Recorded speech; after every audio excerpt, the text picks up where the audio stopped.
Hello and welcome back to Aetheral Space 17.41, UnCoronation. We are back. Welcome back. I just beat chapter 4 of Deltarune, not the latest. And my friend and I had this great running bit where everything was somehow Rudy every time something showed up. Rudy Titan. Yeah, like we went inside the Titan, it's like, wait, Rudy's the core? Just kept saying, accusing Rudy of everything. He's like, hey there, chestnuts. Alright, you ready for this? Rudy Gerson? Rudy Gerson? The Hammer of Rudy? Aetheral Space, 17.41. UnCoronation. Day 4.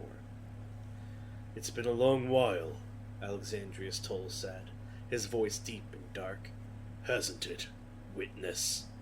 Jabraharza Witness, divine accuser of the Crusade office, looked back at him from across what was truly a ridiculously long table. Long enough, she said. Whether that was compliment or condemnation, Toll could not say. He had never had a full understanding of Jabraharza, even on the occasion when they'd been forced to work together. And yet, here he was, aboard the fourth trumpet right in the domain of someone he did not understand. Was this where his desperation had finally pushed him? A realm of recklessness? I heard you went on a pilgrimage to that Lilith world. Hexkay? He went on, making conversation as if they truly were old friends. Did you find what you were looking for there? I did. To tell the truth, there was one thing Toll understood about Jabraharza Witness. He'd understood it even back then. She certainly wasn't one to waste words. Well, on that he could certainly agree with her. After coming so close to his goal, Toll didn't feel much like talking either. Dark Star. He clenched his fist beneath the table reflexively. Pax glanced down from where he stood at Toll's side, but said nothing, his expression inscrutable behind his mask. Witness, for her part, just narrowed her eyes. Why are you here, Alex? She asked emotionlessly. Toll snorted. Alex? How familiar. Why are you here? Has information from Serendipity not reached this place yet? Toll asked, steepling his fingers on the table before him. Pandurshi captured our Supreme during the chaos there. As warriors of the Supremacy, is it not proper for us to come retrieve our sovereign? I would be better to ask you why you're here. Nemut is a target for Crusade, Witness stated simply. The details don't concern me. I always thought you were better suited for the Supremacy than this antiquated institution, Toll smirked. Your desire is for strength, isn't it? The accumulation of strength. This battlefield's just an excuse to hone your skills further. Jabraharza gave her old comrade a sharp glare. Do not misunderstand me. Aether is the proof of the human soul. The human soul is a gift from Y. Only by embracing all aspects of that gift can one become closer to the great creative force. Life is a pilgrimage in which you accumulate power and surrender it all at the end. Do not mistake our philosophies as being the same, supremacist. Perhaps not the same, but certainly compatible. Witness cocked her head. What do you propose? A temporary alliance between the Supremacy and the Final Church for the duration of this siege. Your objective is to eliminate Zephyr Pandurshi. Mine is to retrieve the Supreme. Those goals are not mutually exclusive. We've come with a potent fighting force. Surely you can benefit from having that on your side? Slowly, Witness blinked. There are other concerns. Like what? The Unified Alliance of Planets. They will probably arrive soon, too. Your Supreme just got done wrecking their capital city. You think they'll take kindly to your presence here? Or ours, should we count you among our ranks? Toll wrinkled his nose. You're afraid of whatever meager forces they can scrounge together on such short notice? No. Just as I'm not afraid of your forces. What concerns me is the shape of the world after this conflict is done. It would be best not to exit this battle directly into a war with the UAP. A war the Supremacy would stand by your side on, Toll replied quickly. A war that would leave the Supremacy and the Final Church as the major players in the new galactic order. Witness glared. Liar, you just told me our alliance would be for the duration of the siege. That's up for negotiation, Toll said. Those words were at last too much for Pax to just stand there and hear. They had come here with the authority to retrieve the Supreme from Pandurshi's clutches. They had not come here with the authority to unilaterally lay out the plans for a galactic war, nor the paradigm that would follow it. Toll's aide stepped forward to say something, and was silenced by a raise of the Ascendant General's hand. "That's up for negotiation," he repeated. Silence reigned over the meeting room. The two armored priests flanking Witness exchanged bewildered glances. Behind Toll, Pax's posture visibly stiffened. Even Witness, usually so unflappable, furrowed her brow. "Oh, Alex," she said, with just the slightest bit of sympathy. "It still hasn't ended for you, has it?" Her last word echoed through the room like the ring of a jagged bell. "UnCoronation?" "UnCoronation?" The word didn't sound familiar. Beatrice Grace frowned, arms crossed as she leaned against the wall. The door to her and her brother's quarters rested shut beside her. Without even registering it, she'd unconsciously positioned herself so she could lunge forward and grab anyone who came in. It wasn't especially surprising. They weren't exactly in the company of friends on the Alexander. Even though their presence had been requested by the Ascendant General, they couldn't show their faces on most parts of the ship.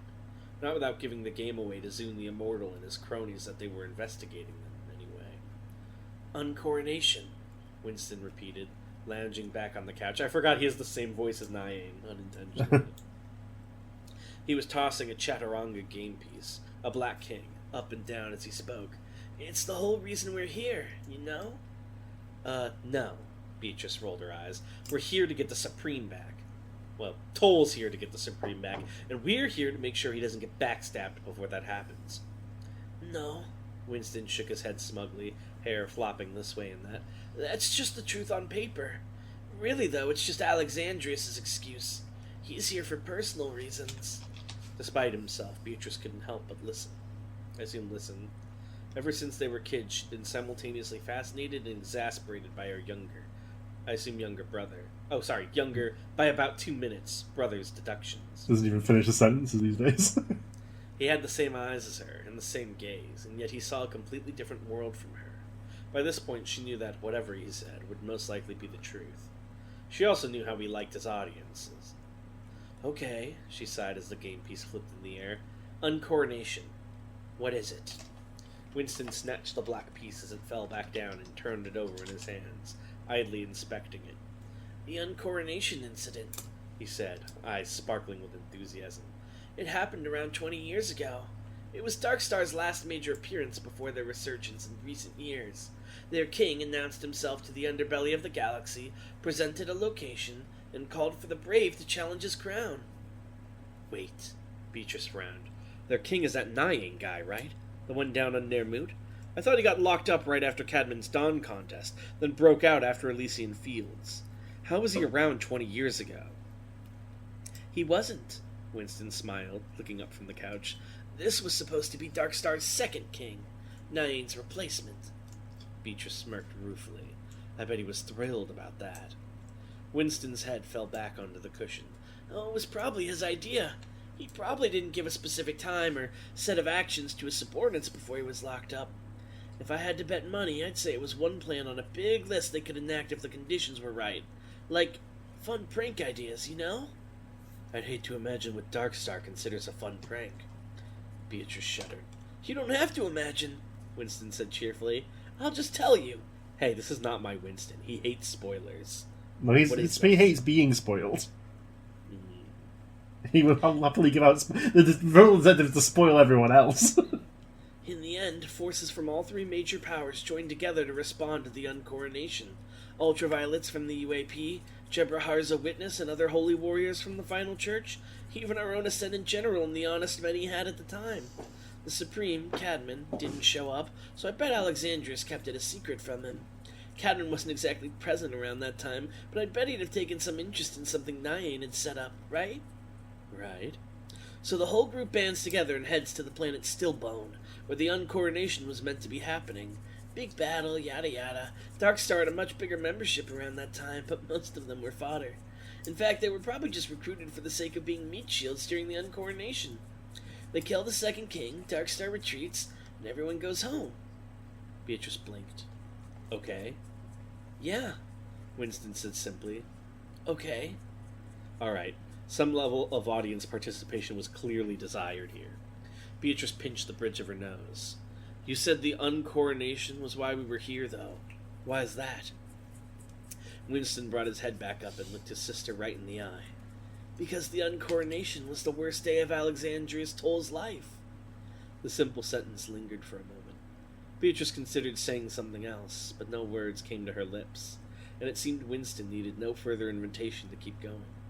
Swinging his legs around, he got up off the couch. In the end, he said, Toll was the one who killed Darkstar's second king. It was what he'd set out to do, and I doubt he'd have changed his path if he knew in advance. But he only found out who the king was once they were face to face. Who was he? Beatrice asked, leaning forward just a tiny bit without even realizing it. Winston closed his eyes. His name was... Halen Toll, smirked Love Babylon, taking a drag from her elegant pipe. Who's Love Babylon again? She was one of the special officers that Zun has brought with him. Oh. The shipping container was dark, the shipping container was cold, and the shipping container was quiet. That made it the perfect location to have a private conversation aboard the Alexander, where the walls had just as many ears as the ceilings and floors. Sitting across from his accomplice, shrouded in shadow, Zun the Immortal grinned a sharp and wide grin at the name he'd just heard. So they're on the Supremacy ship right now? Well, yeah, this is not a secret. They're coming along to Nirmut. They're all above Nirmut right now. Oh, sorry, Zun the Immortal. I got confused with the other Z guy, the church guy. I forgot his name. What's his name, Tan? Who? The new head of the Zeroth? church? Zeroth, yes. Oh, he giggled. A cheeky bit of filicide, isn't it? Oh no, how sad, how tragic. But then again, wouldn't it be hypocritical to call it a tragedy? It's a new voice. Well, you added cheeky bit of filicide, so now he's this. For all I mean, not for myself. I'm just interpreting the information as I receive it, after all. You can't expect an educated response from someone while they're in the process of being educated. Patience is a virtue. For some, it's the easiest to acquire, while others find it tremendously difficult. Personally, I've never had issues stretching out time, but perhaps that's... I'm not reading all this. You can do it. I was going to say. Oh, hold on. No, you got this. But perhaps that's not the point. Virtues aren't entries on a checklist. You can't just go through life running through good deeds and accumulating points, you know? But maybe I shouldn't write that off straight away either. Everyone has their own path in life, and everyone has their own philosophy burnt into pink meat by misfiring neurons. The life of an algae would seem incomprehensible to a lion, wouldn't you say? Although as a monkey, I suppose I'm neither. His long tail swayed rhythmically through the air, accompanying his rambling words. Oh, but I don't want to discard my point so readily. Although the conclusion to a thought may not be a material possession, it should still be handled with care. A tidy mind is a sober mind is a functional mind. I myself do enjoy the occasional drink, but I doubt that certain sober should be taken so literally. And when I need to be functional, I do refrain from indulging myself so. Some people work better with that kind of liquid courage, but those are rare breeds. Even if the number of people who think they're like that is much higher. But tragedy. Yes, tragedy. No, not tragedy. While I'm sure Toll suffered from killing his son, I would tell you now that was no tragedy. Filicide. How meaningless a term. How many people has our Toll killed himself, with his own hands or with his orders? All of them were someone's child. No man is an island, no woman an archipelago. With each life snuffed out, the same amount of sorrow was generated, without a doubt. Am I to believe, then, that when Toll killed someone who just happened to be related to him by blood, that his sadness was somehow unique? Was it a brew with such potent flavour to be called tragedy? No. It was simply what he'd visit upon so many others, returning home to its parents. His grin widens. Although perhaps the son was just as much a fool as the father, to try and seize the crown of Darkstar. What was he thinking? Did he truly believe he possessed the necessary qualifications? Back to you. Love took another puff from her pipe, crossing her legs as she sat upon a crate. With the sparkling gold gauntlet on her arm, the deep red gown on her body, and the glass slippers on her feet, she seemed in elegance utterly unsuited to such a grungy locale. Zun knew better. Those things she was wearing, her lover boys, were artifacts born of death. Actually, she said, holding her pipe between two fingers, from what I understand, it wasn't a matter of the boy trying to seize power from Nyane. Halen had always been the black sheep of his family, and had become the kind of scum who would join Darkstar, true. But I doubt he was truly the kind of demon they would have required. There are rumors that Nyane had provided his disciples with various insects before his incarceration, containing snapshots of his consciousness. The second king of Darkstar, most likely, was Halen Toll's body, but with his mind and memories half subsumed by Nyane's own. A nauseating sort of crossbreed. I'll do it when he yaps. Zune clapped his hands together. Well, if you put it like that, love, it sounds like our ascended general took part in the noble endeavor of the classic mercy kill. She. What a good father. Toll's true purpose here is obvious. Love waved a hand. Vengeance on Darkstar. Vengeance on Nyane. It's rather banal, but I can't say I don't understand it. She ran a finger down the length of her pipe, her gaze distant. I myself have... Yes, I understand it. Vengeance is love's corpse, and love is the most important thing in this world. Zune blinked. Huh? Aha! Whatever are you talking about, Miss Babylon? You don't agree? I don't agree, Zune nodded sagely. It's a nice bit of poetry, but notions like that rather overcomplicate the matter if you ask me, and you have asked me just now, as I'm sure you're aware of. She. The swaying of his long tail slowed, until it looked more like a serpent preparing to strike. The purpose of life is life, remaining alive as long as possible. A happy life, a sad life, a violent life, a torturous life, it doesn't matter, so long as it keeps going. So long as you're still alive, Love ventured slowly, you can always achieve happiness. Is it that sort of thing?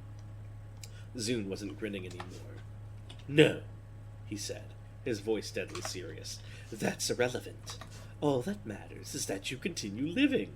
The number of seconds you remain in this world is the only thing of value.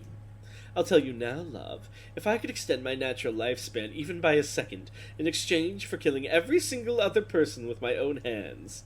Yes, I think I would do it. That's why I just can't understand it. Vengeance or hatred or things like that. You're breathing, aren't you? So be satisfied with that and keep breathing. Keep breathing until the end of time. If he truly believes that, why would he not just fucking go to Paradisus and enter the digital world? Easier said than done. Love snuffed out her pipe, her unsettled eyes never leaving Zune's face for a moment. Her gauntlet had stopped glittering, her slippers had stopped sparkling. Well, she began, still digesting his words. That's certainly... Hey, love, Zune said coldly. Shut up.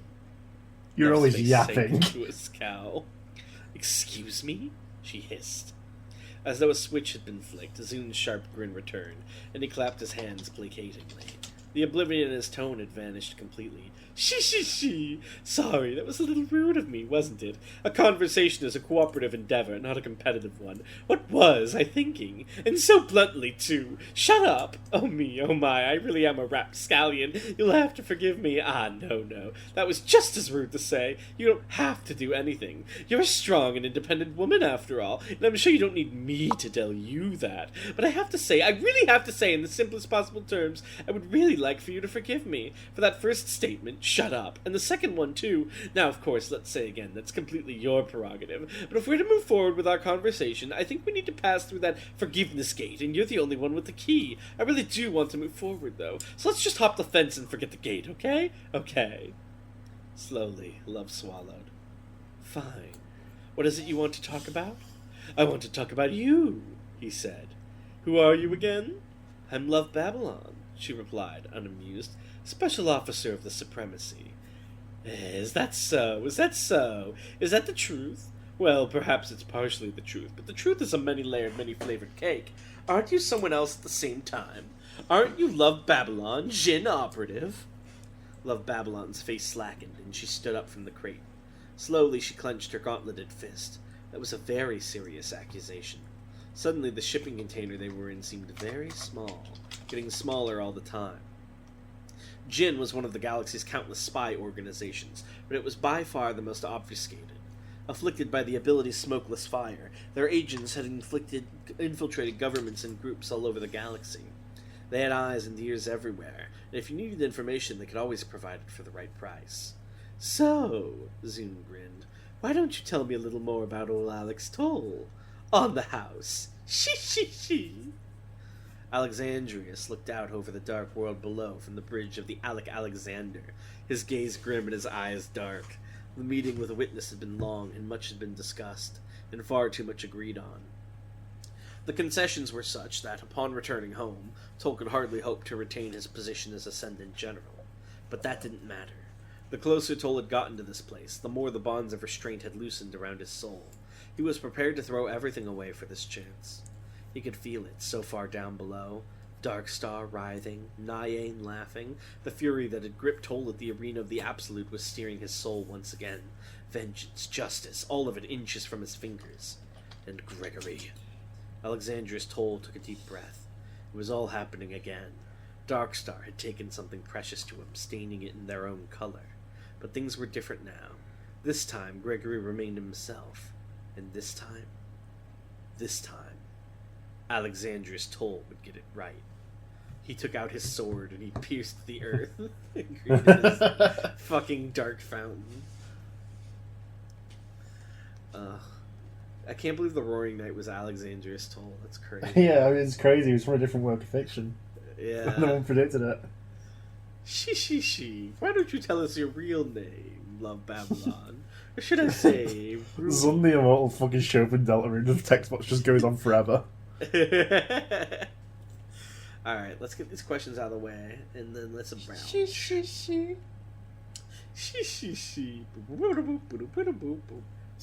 Hey, shut up!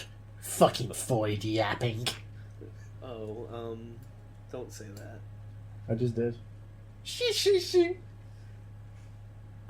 Stift asks, who was the cracked guy that made / figured out Ein Sof? It would have been the previous swordsmith of the Maker Guild. Wow. Hawks asks, are there any abilities similar to Henry's that could force an awakening on someone? Probably, I could say one star could probably manage it. It'd be like, it's not an intended use of ability. You could probably stick your soul to your fucking body or whatever. Yeah, jury rig something together from a combination of like his natural skill visibility and having seen Henry do it many times. I have a question, if I may. Yeah. Is it possible to make an Aether ability that's stronger than Ein Sof? Yeah, probably. Everything's possible in in terms this. of like raw killing power, damage. I won't say no. Huh. Rubrum asks, how did Yukin Ho feel when Aether users started doing Aether killing arts? Is there any special Sorry, I thought that was one question. Is there? I would say. Oh, go. You go. Let me answer the first question. I would say he was not being happy because, as far as he saw, it sort of defeated the point and turned it back into a weapon for Aether users to use on those who could not use Aether. So he probably died sort of like in a miserable state emotionally. Is there any special designation naming-wise between pure killing arts and the Aetheral killing arts? I would say centuries ago, around the origins of that time and the killing arts, there would have been, but as time has gone, that's just sort of broken down as just killing arts. Damn. Is Principality of any interest to Pandershi due to the similar collective mind axis it offers, similar to his experiments with biological hive minds? It's not of his particular interest to him, because it's not like it has some sort of forbidden hidden knowledge that he couldn't like acquire himself. It's because it's basically just it was more for martial purposes, like skills, things like that. And the information that went into it is stuff that he could probably like get himself through other means. So it's less the principality itself would be less of interest to him than the people providing information to the principality. Lan asks, why doesn't the tower use Neverwire?